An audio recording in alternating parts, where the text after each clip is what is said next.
System is far from perfect. Yeah. It's set up nicely, yeah, reasonable doubt. Person should have, there should be reasonable doubt. And if they didn't have the goods on her, according to the law. Yeah. So all the outrage. She's going to get book deals and movie deals?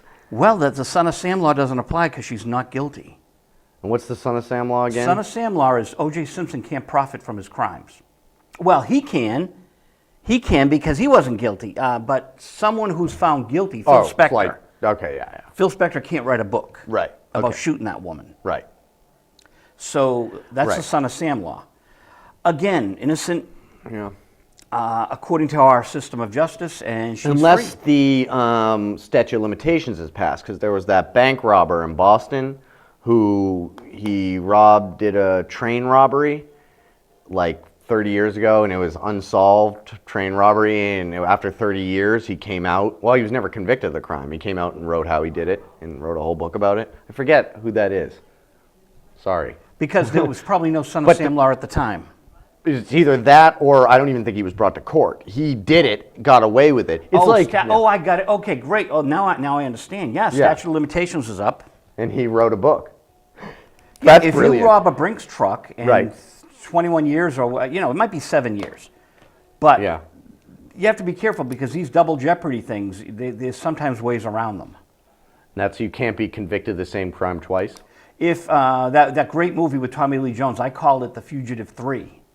There was U.S. Marshals, which was a legitimate sequel. Was that any good? Oh, it was great. I haven't seen that. I heard good things. But then Double Jeopardy is absolutely U.S. Marshals 2 or Fugitive 3. Okay. And it's right in chronological order. And a woman is accused of killing her husband, found guilty. He framed her. He had escaped. And he swindled a lot of money. So he faked his own death? He faked his own death. When she actually tracked down the woman taking care of her child, and the child says, "Daddy," the father walked in the room. She's in prison. And one of the prisoners says, "Just sure hate driving you on, honey. I got to give you credit." It's a great line, Yeah. She's working out and she's getting ready to get her revenge. And then she escapes, and I won't give the whole plot away. She escapes or she's... She escapes. Oh. She escapes and she's out for blood. Cool. And Tommy Lee Jones, awesome. It's a great movie. I'm watching that. There we go. Do you have a VHS player? I don't. Yeah, I'll lend you a copy. I don't have a VHS player, though. You don't? I can lend you a VHS player, too. I got plenty of them. You're right. I could watch it here, too. Yeah. We could, I'll check and see if it's on Netflix. Yeah, Netflix. Double Jeopardy. Tommy Lee Jones. The acting is great in it. The acting is great. So what's your next movie? You doing July? No. Did August? No, you did August. July. I've already done 2011. I'm writing a movie right now that's called No Bad Movies. And it's about a guy who goes to New York for the weekend to see an independent movie that he can't see where he's from because it's only playing. The closest theater is playing. He's from like Ohio or something. The closest place that's playing is in New York City. So he goes to New York City to see one of his hero directors' movies. And nothing really happens. But that's all I have so far. Have you started filming? No. I only have 12 pages of a script, so. Well, Gilbert Gottfried on the show, sitting right where you are sitting. Mm-hmm. Gilbert said that the movies, most of the movies today, they don't have a script. They get budgeted, they get the actors, and then let's write the script. Yeah, or they're like Smurfs. People like Smurfs, That's a pre-sold market that people will go see a Smurf movie. That's what he was getting at. Yeah. Do you notice how the set changed from The Wonderful Show to mine? I moved a whole new desk in and everything. I know. It is amazing. Hard that does work. Look nice. Yeah. So my legs look too skinny. I need to put on weight. Look at this. I've been working on a movie for 12 years on Ralph Nader. I haven't been working on it for 12 years, but I started it 12 years ago. And I've got Ralph Nader's biographer in here on the 21st. Oh my God. Yeah, so That's a big piece of the puzzle, huh? It is, because then we have to get Ralph when he does his next book. And I'm contacting Ralph's publishers, but I want you to look at the footage and give me an opinion, and we'll talk later. But because it was when Ralph ran for president, I have all this footage of him running down at the Fleet Center, giving his speech. Oh, the DNC? The whole speech. Wow. And I have all the Emerson College students on soapboxes, and all the presidential candidates. But I think it's of value because Ralph Nader is this guy with this great legacy that he kind of trashed with the presidential run. Yeah. Exactly. Yeah. Well, I mean, and people always get mad at independents because they feel they take away votes from Democrats. Like it splits the vote. Well, he allowed Bush in the door. Right. Bush because of stole that. it. Yeah. But if he hadn't been there, more votes would have gone to Gore, and Gore won, and without Nader, Gore would have really won. Yeah. Exactly. That's what I mean. It wouldn't have been even in question.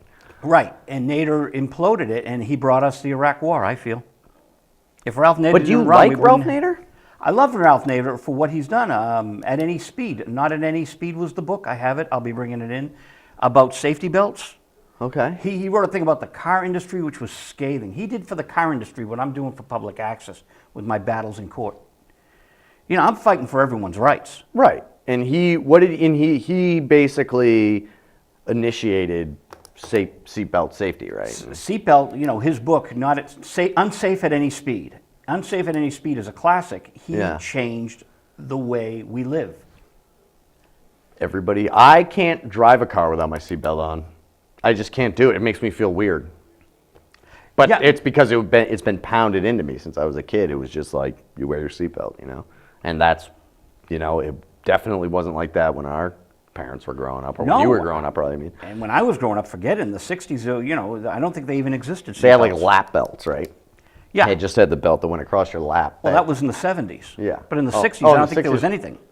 We flew without seatbelts. Which is insane when you think about it. It's insane that we don't have like a roller coaster harness over ourselves, considering how fast you're going and how deadly it can be. Human life is cheap. In China and in India, they're experiencing what having too many people is all about. Yeah. And so when you get to that level, the way that animals are treated, the way we're treated. But you hear about what they did for hens that lay eggs today? No, what? This has been a big thing. The egg industry is finally coming together with the PETA kind of people and agreeing, because there's so many court cases in so many states. They're going to have a uniform law where the chickens that lay eggs will actually have double the space, a little perch, and they'll actually be treated humanely instead of cramped in with 6 in a little cage. Yeah, which is crazy. Yeah. And it's healthier for the animal, it's healthier for us, but they don't care about our health when they inject these animals with all sorts of antibiotics. Gets into our blood system. Or the fact that they feed livestock corn-based meal, which they're not supposed to be eating because in their stomachs it produces E. coli. And so you have to, all beef we eat goes through a bleaching process where they fire bleach or ammonia onto the meat to eradicate all the E. coli, because like 90% of meat not going through this process would have E. coli because of the corn-based. They're supposed to eat grass. They're supposed to eat cellulose, not grain. And this wasn't a problem when I was growing up. Right. It has become with the whole need for more foodstuffs. The whole system, Joe, we need to change the entire system. Yeah. We And do it it's a step because at a we time. produce so much corn. Like that America, that's their number one, if we produce something, it's just weird. It's like we produce corn because I guess it's easy and our climate is good for it, and then we stick it in everything. We export a lot of it. Yeah. Do you know about the ethanol scandal? Yeah, well, what is the deal with ethanol? It actually takes more fuel to produce than it does. Well, that's the whole point. Along the same lines, I'm at McDonald's the other day, and it says these green-friendly dryers, and I'm thinking, this is costing more fuel than the paper. Oh, hand dryers? Yeah. Probably, yeah. And it's saying green and no paper and this and that. Okay, with recycled paper these days, I tend to disagree that, people aren't looking at the whole picture. Yeah. But we are improving. We're not improving as quickly as we should, but we are improving. We're definitely better off than we were even 10 years ago. I mean, the consciousness of it is on the forefront of people's minds, whereas 20 years ago, it was like, save the rainforest. It wasn't like we are destroying the world. That was not talked about. And Star Trek helped. Star Trek with the whale movie. What was this? Star Trek had a whale movie, and Leonard Nimoy produced it, where they went to save the humpback whales, bring them back to Earth. Star Trek 4 or 5. Okay. Great. It's one of the best ones. Wait, After wait. Wrath of Khan, it's like the second best one. Okay. I've only seen the first one in Wrath of Khan and then the newest one. You got to get this one. Oh, this is great. All right, so where are the whales? The whales are back in time in the 20th century, so they do a slingshot around the sun to go back in time. Yeah. They go back to San Francisco, 1980 something, and it's just a brilliant movie. I could watch it over and over. That has a great It's plot. equal to Wrath of Khan. Yeah, okay. And Leonard Nimoy directed it. Cool. And when Shatner directed the next one, I love Shatner, but he didn't do as good a job directing as Nimoy did. And it's just a tremendous movie.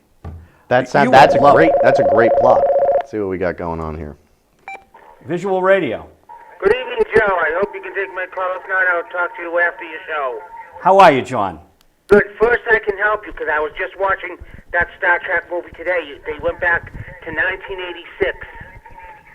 What's the name of it? Do you remember? The return, Star Trek: The Return Home. Oh, Oh, that makes sense. after the search for Spock, the return home. Oh, okay. They come back in a Klingon vessel, right? Yes, Because they had no Enterprise anymore. right. And then what do they rebuild the And they get Enter- the Enterprise back at the end of the movie. Oh, they were in a Klingon vessel when they went to Earth. Correct. They go to Earth, not in the Enterprise, but in a Klingon vessel. How's that? Right.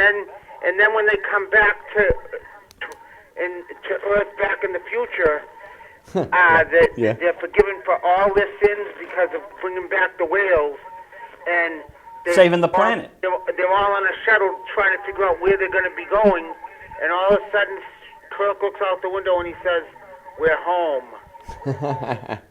Wait. Well, he said we're home because they built something for him. What did they build for him? No, he saw the Enterprise. Oh, because it's the future and the Enterprise is there. They went back to the future. Yeah. Back to the future, literally. Yeah. And the Enterprise was destroyed. So after they saved the planet, and they're cruising right to the big space station, right, Johnny? Yep. He sees they've built for him a brand new Enterprise 2. All right, one question. How does the fact that there are no more whales affect the planet? Like, and what effect does it have? It's like, picture if all the sharks are gone. There's 4 great white sharks down in Cape Cod right now Yeah. because of the seals. Yeah. So they're attracting the great whites. Now, if people shoot these great whites, it's a tragedy because they're killing too many sharks. If you kill all the sharks in the ocean, you basically take New York City, and why you have to pick up the trash every single day. You take away the sharks, which are the trash collectors of the ocean. You find license plates in them. They clean the ocean. Take them away, and it's like New York with no garbage trucks. That is what the ocean will become.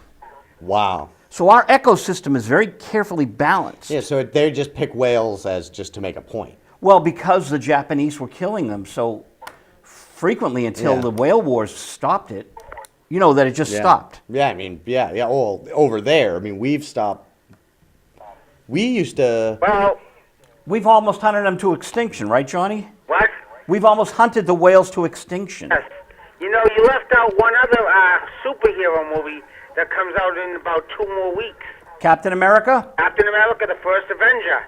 Yep, I've- $160 million they spent on it. Well, I just asked to be put on the guest list today, so. But, Looks pretty good. I know we got the sports report to do, and I can tell you we got good news out of Fenway already.